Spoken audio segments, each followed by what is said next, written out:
Today we begin our review of the book of Genesis as we see the great hope for blessing through the promised seed. God is working a plan to bless the world on the Bible Brief.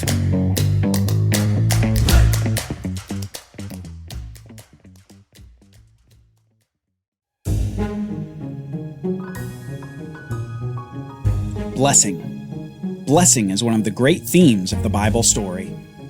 There is a thread that begins in the first pages of the Bible and extends all the way to the final page, where we find the blessed ones in a recreated earth, in a garden city, eating from the tree of life.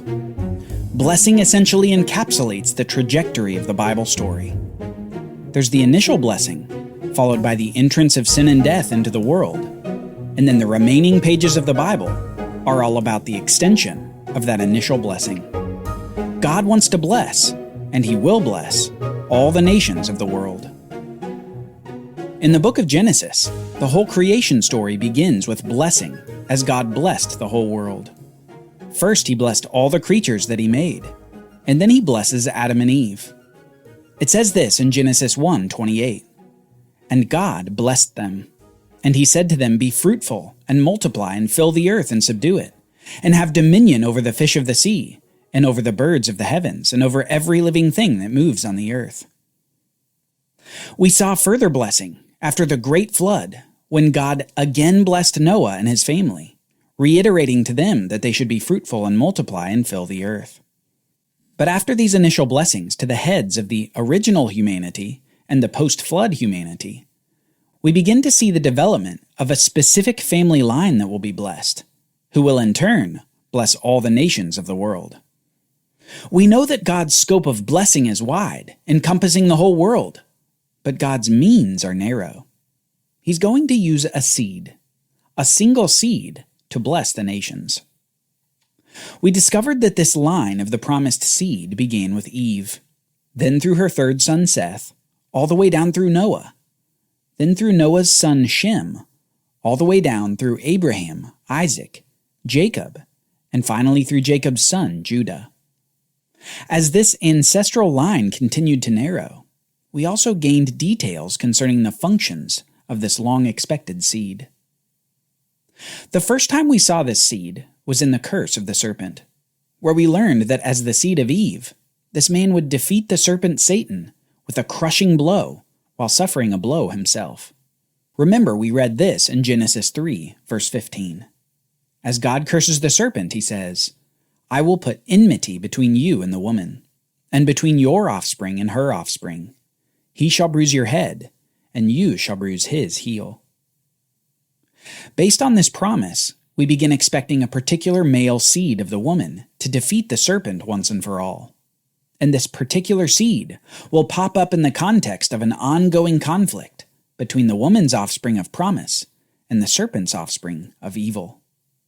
A conflict we saw begin to play out with the next generation, where Cain, the brother who was of the evil one, killed his younger righteous brother Abel. The seed of the serpent struck the first blow in a long battle that rages through the Bible. The next time we saw this seed pop up was in Noah's blessing and cursing of his offspring. In the passage where he curses his grandson Canaan to servitude, we also saw his blessing of his son Shem. Noah's son Shem would be the son through whom God would continue to work His promises. And that's nowhere more apparent than when the great man of faith, a descendant of Shem, is called out of a land of idolatry to a land that God would show him. In Genesis 12, we read that initial call of God. He said, "Go from your country and your kindred and your father's house to the land that I will show you. And I will make of you a great nation. And I will bless you and make your name great, so that you will be a blessing. I will bless those who bless you, and him who dishonors you I will curse. And in you all the families of the earth shall be blessed." God called Abraham out of Ur of the Chaldeans to the land of Canaan, and began to give additional shape to the outworkings of His promise. And He does this by making more promises. From Genesis 12 through Genesis 22, we see promise after promise, all wrapped together in a covenant that we call the Abrahamic covenant. You remember this covenant that God made with Abraham that can be summarized by 3 words: land, seed, and blessing. The land of Canaan, seed or offspring in abundance, and blessing to all the nations of the world through a particular seed of Abraham. These important promises become the bedrock of much of the rest of the Bible story. And it's through the Abrahamic covenant that we begin to see the purpose and feature of the nation of Israel in God's plan. As these promises are continuing to be affirmed to Abraham, we saw the next narrowing of the line of the seed, as God specifically tells Abraham that his covenant will pass not through Abraham's firstborn Ishmael, but through the promised son, Isaac.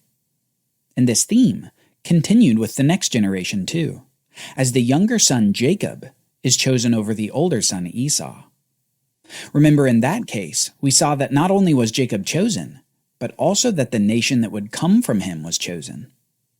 God had said to Isaac's wife Rebekah while her sons were still in the womb that, "2 nations are in your womb, and 2 peoples from within you shall be divided. The one shall be stronger than the other, and the older shall serve the younger." We explored next how this was indeed the case in the lives of the 2 brothers. Jacob gained the birthright of Esau because Esau did not value it as he should have. And then Jacob gained the blessing of the firstborn when he deceived his blind father Isaac into blessing him instead of his brother Esau. Jacob the struggler was also Jacob the blessed, and not because of his struggle, but in spite of it. God had chosen Jacob and chosen that the Abrahamic covenant of land, seed, and blessing would pass through the family line of Abraham, Isaac, and Jacob. But that's where the narrowing of the Abrahamic covenant as a whole stopped. The Abrahamic covenant would be for the nation that came from Jacob. It would be these people who had the rights to the land of Canaan.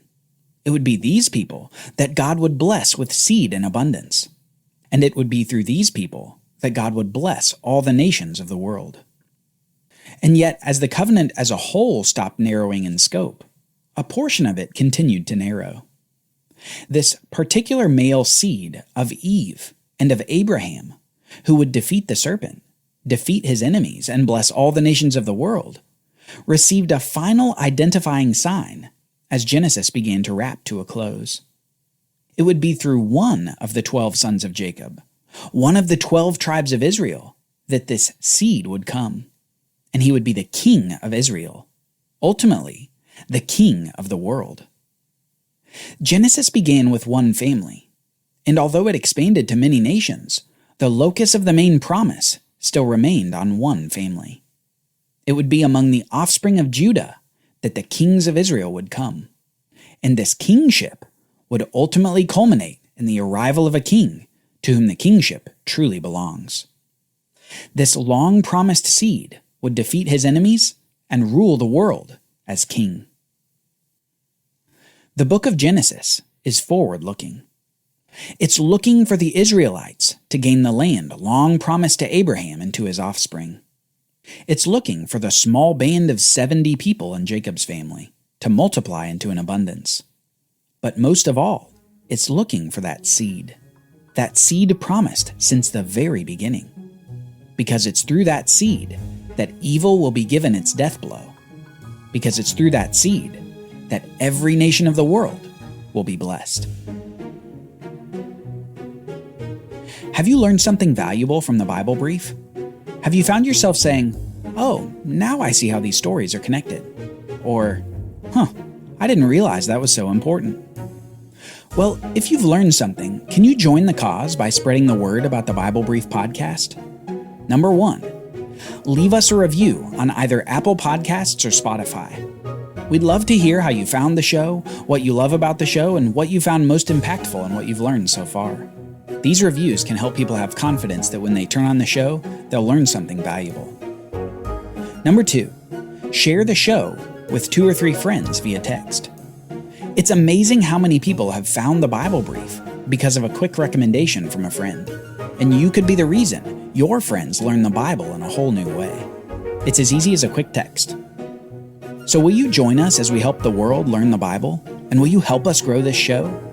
Thank you for partnering with the Bible Literacy Foundation and the Bible Brief podcast.